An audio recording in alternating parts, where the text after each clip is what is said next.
আসসালামু আলাইকুম। তুফানে কেজিএফ এর ফ্লেভার দিছে। এবার নবাব সিরাজউদ্দৌলায় বাহুবলীর ফ্লেভার দিবে শাকিব খান। দেখেন, এসবিএফ নাকি অনেক আগেই ডেকাব সিনেমা যখন করছিল শাকিব খান, তখনই এসবিএফ শাকিব খানকে নিয়ে নবাব সিরাজউদ্দৌলা করতে চাইছিল, এবং সেটি করতে চাইছিল অনেক বড় বাজেটের।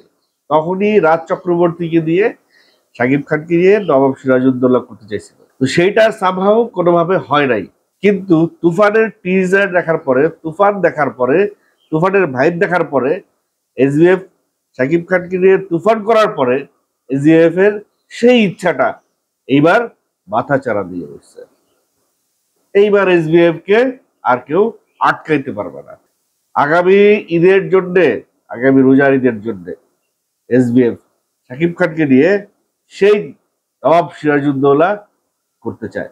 নবাব সিরাজউদ্দৌলায় শাকিব খান নবাবের ক্যারেক্টার করবে, নবাবের চরিত্র অভিনয় করবে, নবাব সিরাজউদ্দৌলার চরিত্র অভিনয় করবে, বাংলার শেষ নবাব, শেষ স্বাধীন নবাবের চরিত্র অভিনয় করবে। 2025 সালের ঈদ উল ফিতরে সিনেমাটি রিলিজ দেওয়ার একটা প্ল্যানিং চলছে।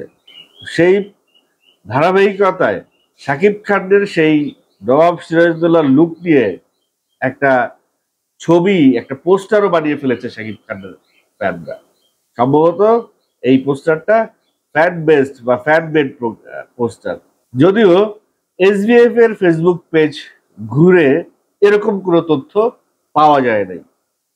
আমি যে তথ্যগুলো দিলাম, এটি শাকিব খান ফ্যান গ্রুপ, একটি গ্রুপ আছে ফেসবুকে, শাকিব খান ফ্যান, সেখান থেকে এই তথ্যটি পেয়েছি। ৭৫,০০০ ফলোয়ার আছে তাদের।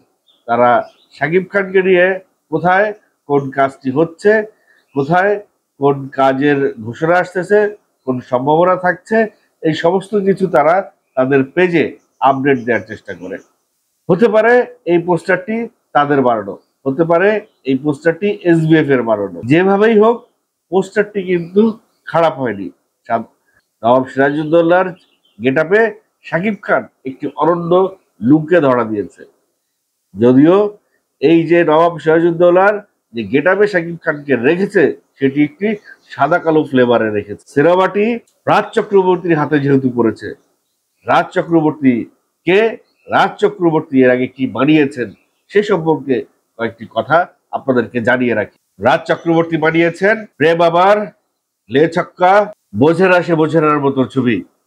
কিন্তু একটা জিনিস মনে রাখতে হবে, রাজ চক্রবর্তী তার ক্যারিয়ারের যে কটি সিনেমা বানিয়েছেন, তার মধ্যে বেশিরভাগ সিনেমাই তিনি বানিয়েছেন রিমেক, মানে তেলুগু, তামিল আর সাউথের বিভিন্ন ছবির রিমেক তিনি বানিয়েছেন।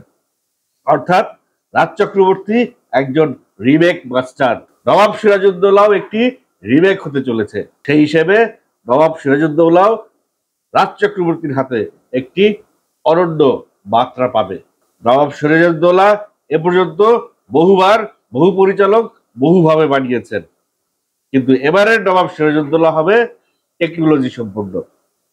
এবারের নবাব সিরাজউদ্দৌলা হবে ভিএফএক্স সম্পন্ন।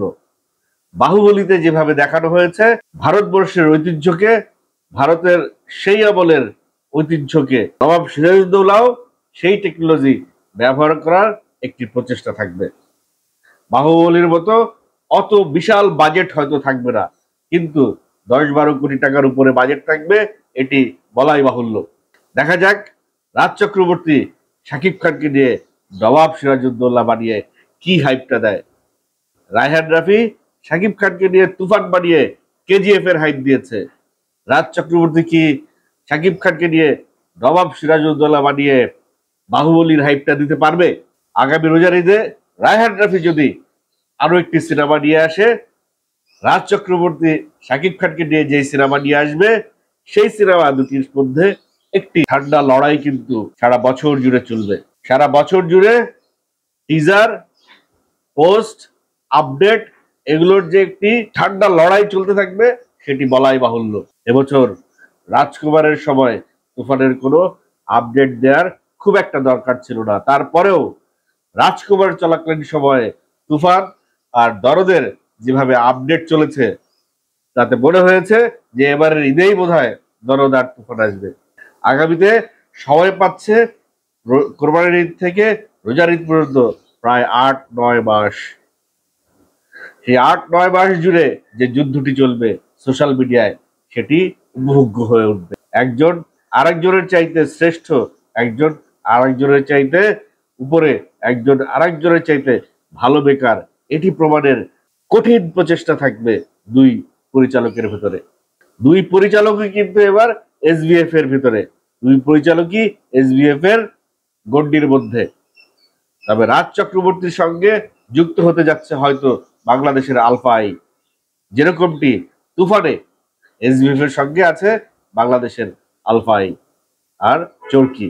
ঠিক একইভাবে নবাব সিরাজউদ্দৌলা প্রজেক্টটাতেও যেহেতু এটি বিগ বাজেটের প্রজেক্ট হতে চলেছে, এসবিএফ এর সঙ্গে আলফা আই এবং চরকিও থাকতে পারে। ভবিষ্যতে আরো অনেক বড় বড় প্রজেক্ট হবে, ভবিষ্যতে আরো অনেক বিগ বাজেটের প্রজেক্ট হবে।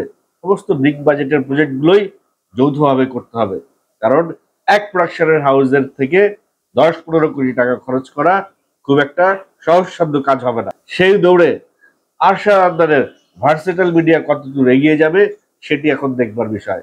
হিমেল আশরাফ অলরেডি কলকাতায় অবস্থান করছেন, দেখা করেছেন আমির খানের স্ত্রী কিরণ রাওয়ের পরিচালিত লাপাতা লেডিজের স্ক্রিপ্ট রাইটার বিপ্লব গোস্বামীর সঙ্গে। কেন দেখা করেছেন, কি উদ্দেশ্য? হিমেল আশরাফ একচ্ছত্রভাবে ভার্সেটাল মিডিয়ার কাজ করছেন। হিমেল আশরাফ ভার্সেটাল মিডিয়ার বাইরে কোনো কাজ করছেন না। ভার্সেটাল মিডিয়ার বাইরে কোনো প্রয়োজন তাকে নিয়ে ভাবছে না, বা তাকে নক করছে কিনা জানি না। হিমেল আশরাফ যেহেতু কলকাতায় গিয়েছেন, বিপ্লব গোস্বামীর সঙ্গে দেখা করেছেন, তার মানে ধরে নেওয়াই যায় যে হিমেল আশরাফ ভার্সেটাল মিডিয়ার প্রতিনিধি হিসেবে বিপ্লব গোস্বামীর সঙ্গে দেখা করেছেন। বিপ্লব গোস্বামীর সেই স্ক্রিপ্ট যদি হিমেল আশরাফ দিতে পারেন, ভার্সেটাল মিডিয়া যদি বম্বের কোনো প্রডিউসার অ্যাড করতে পারেন, তাহলে কিন্তু অন্য একটি মাত্রা যোগ হবে।